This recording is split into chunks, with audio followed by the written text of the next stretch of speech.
আগের কথা। এক ঘন জঙ্গলে একটি হরিণ আর একটি হরিণী বাস করত।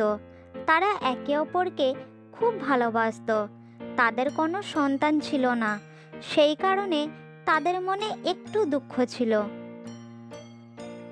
একদিন হরিণীকে বাড়িতে রেখে হরিণ খাবারের সন্ধানে জঙ্গলের মধ্যে যায়।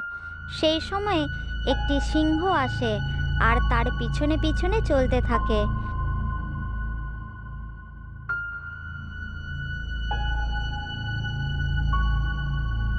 যখন হরিণ পিছন ফিরে তাকায় তখন সে সিংহকে দেখতে পায় আর ভয় পেয়ে গিয়ে দৌড়াতে থাকে।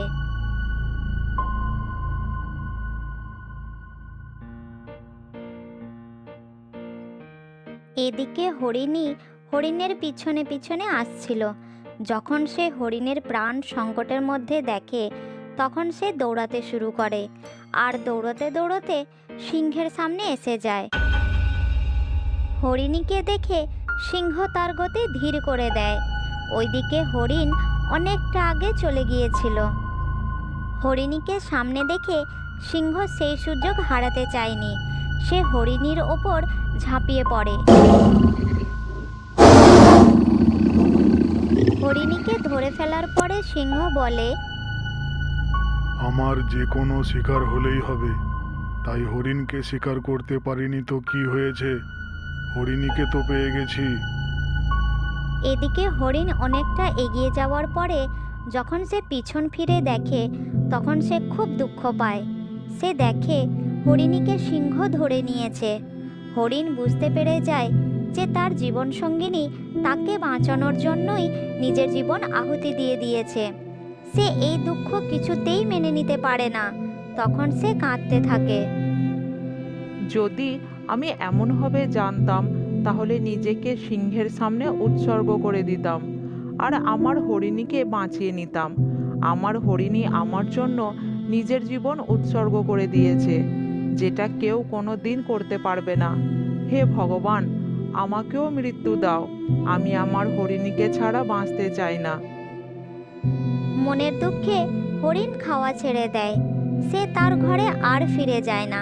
সে জঙ্গলের মধ্যে এদিক ওদিক ঘুরতে থাকে। 2 দিন সে জঙ্গলের মধ্যে ঘোরাফেরা করে। এমন সময় তার ভীষণ জল তৃষ্ণা পায়। হঠাৎ সে দেখে কিছু দূরে একটি জলাশয় রয়েছে। তখন তার মনে জল পান করার আশা জাগে আর সে সামনের দিকে এগিয়ে যায়। যখন হরিণ সেখানে পৌঁছায় তখন সেখানে কোনো জলাশয় ছিল না, সেটা একটা রাস্তা ছিল। দূর থেকে সেটাকে হরিণ জলাশয় মনে করেছিল। তখন হরিণ খুব হতাশ হয়ে পড়ে। হে ভগবান, এখন আমি কি করব?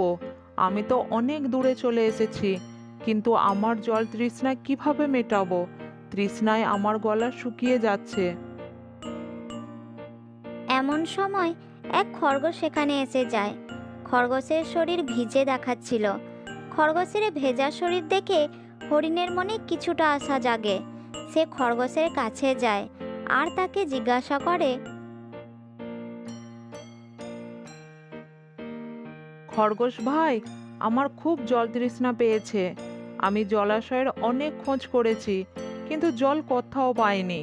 আমার মনে হচ্ছে যে আশেপাশে কোথাও জল নেই। তুমি কি আমাকে বলতে পারবে যে আশেপাশে কোথায় জল পাওয়া যাবে? ওই সামনে যে পাহাড় দেখা যাচ্ছে, পাহাড়ের ওই দিকে একটি বড় নদী বয়ে যাচ্ছে। সেখানে চলে যাও আর নিজের তৃষ্ণা মেটাও, কিন্তু ওখানে খুব সাবধানে যেও, অনেক বিপদ রয়েছে। ধন্যবাদ খরগোশ ভাই, তোমাকে অনেক অনেক ধন্যবাদ। আমি এখনই ওখানে যাচ্ছি। হরিণ খুব তাড়াতাড়ি পাহাড় পার করে নদীর কিনারে পৌঁছে যায়। সে চারিদিকে ভালোভাবে দেখে আর নদীতে জল পান করতে থাকে। জল পান করতে করতে সে খুব সাবধানের সঙ্গে এদিক ওদিক দেখছিল। হঠাৎ সে নদীর জলে একটি কুমির আসতে দেখে। তখন সে সাবধান হয়ে যায়। হরিণের জল পান করা হয়ে গিয়েছিল আর সে খুব তাড়াতাড়ি পিছিয়ে চলে আসে। যখন সে পিছন ফিরে দেখে তখন সেখানে সিংহকে দেখতে পায়। সিংহ ঝোপঝাড়ের আড়ালে ওত পেতে বসেছিল। সিংহকে দেখে হরিণের মনে ভয় এসে যায়, কিন্তু সে মনে সাহস সঞ্চয় করে আর সতর্ক হয়ে যায়।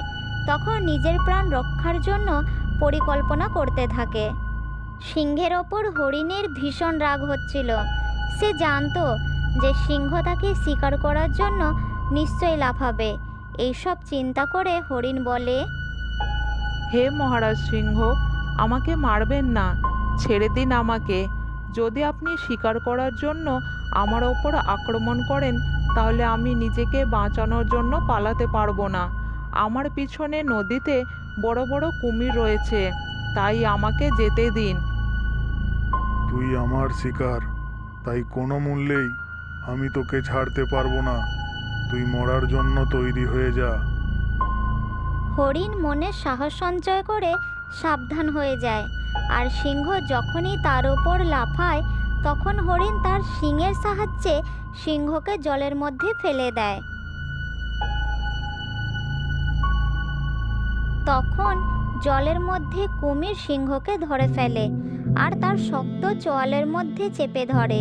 সিংহ কুমিরের মুখ থেকে বাঁচার জন্য অনেক চেষ্টা করে, কিন্তু সফল হতে পারে না। কুমির নিজেকে জলের রাজা মনে করত, তাই সে কিছুতেই সিংহকে ছেড়ে দেবে না।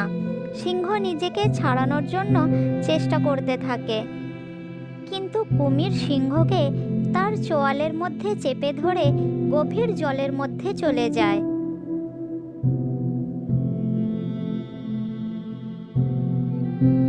এদিকে নদীর তীরে দাঁড়িয়ে দাঁড়িয়ে হরিণ সব দেখছিল।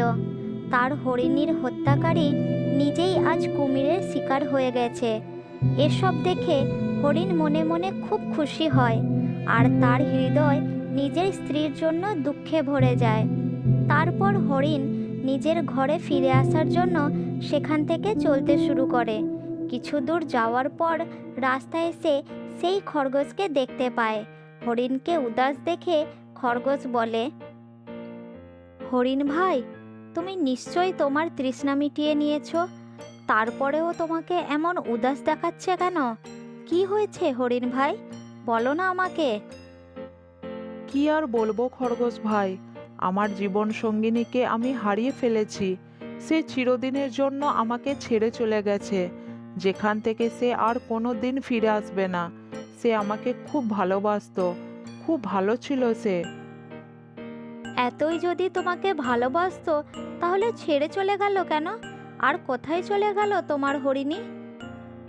সে ভগবানের কাছে চলে গেছে, তাকে এক সিংহ মেরে ফেলেছে। সব থেকে বেশি দুঃখ এই কারণে হচ্ছে যে তার প্রাণ আমারই কারণে চলে গেছে। সে আমাকে বাঁচানোর জন্য নিজের জীবন উৎসর্গ করে দিয়েছে। সিংহ আমাকে শিকার করার জন্য আমার পিছনে দৌড়াচ্ছিল। তখন হরিণী আমাকে বাঁচানোর জন্য সিংহের সামনে চলে আসে, আর সিংহ আমাকে ছেড়ে হরিণীকে তার শিকার বানিয়ে নেয়। এটা খুবই দুঃখজনক ঘটনা। তোমার সঙ্গে খুব অন্যায় হয়েছে। ঠিক আছে, তুমি সাবধানে থেকো। এমন সময় পাহাড়ের দিক থেকে একটি আওয়াজ ভেসে আসে, আমার প্রাণপ্রিয় হরিণ, আমি তোমার কাছে আসছি, আমি তোমাকে দেখতে পাচ্ছি। আরে, এটা তো আমার হরিণীর আওয়াজ। তুমি কোথায় আছো হরিণী? কোথায় আছো? আমার সামনে এসো। তখন হরিণ দেখে তার হরিণী ঝোপঝাড়ের পিছন থেকে বেরিয়ে তার দিকে এগিয়ে আসছে। আমার প্রাণপ্রিয় হরিণী, তুমি বেঁচে আছো? তোমাকে দেখে যে আমি কতটা খুশি হয়েছি সেটা তুমি ভাবতেও পারবে না। ওই সিংহ তোমাকে কিভাবে জীবন্ত ছেড়ে দিল? তোমার ভালোবাসার জন্যই আজ আমি বেঁচে রয়েছি, তোমার সামনে দাঁড়িয়ে রয়েছি। এখন জিজ্ঞাসা করবে না যে এসব কিভাবে হলো? হ্যাঁ বলো, তুমি কিভাবে বেঁচে ফিরলে? আমি সব কিছু শুনতে চাইছি, বলো আমাকে। তাহলে শোনো, যখন সিংহ আমাকে ধরে ফেলে তখন আমি ধৈর্য ধরে নিজের বুদ্ধিকে কাজে লাগিয়েছি। আমি চুপচাপ শুয়েছিলাম। তখন সিংহ ভাবে যে আমি মরে গেছি। তখন সে এটা ভাবে যে এই শিকার তো আমি পেয়ে গেছি, তাহলে কেন না আমি অন্য শিকারের জন্য চেষ্টা করতে থাকি। যখনই সে আমাকে ছেড়ে একটু এগিয়ে যায়, আমি তাড়াতাড়ি উঠে সেখান থেকে দৌড়ে পালিয়ে আসি। তাহলে তার পরের ঘটনা শোনো।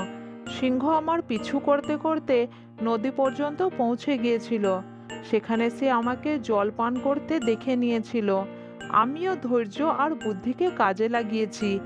সিংহ আমার শিকার করার জন্য যখন লাফ দেয়, তখন আমি তাকে আমার শিং দিয়ে মেরে নদীর জলে ফেলে দিই। তারপর সেই দুষ্টু সিংহ কুমিরের শিকার হয়ে যায়। তারা দুজন পরস্পরের কথা শুনে খুব খুশি হয়ে যায়। এইভাবেই ধৈর্য আর বুদ্ধিকে কাজে লাগিয়ে তারা দুজন নিজের নিজের প্রাণ বাঁচিয়ে নেয়। তারপর দুজন একসাথে তাদের ঘরে ফিরে আসে।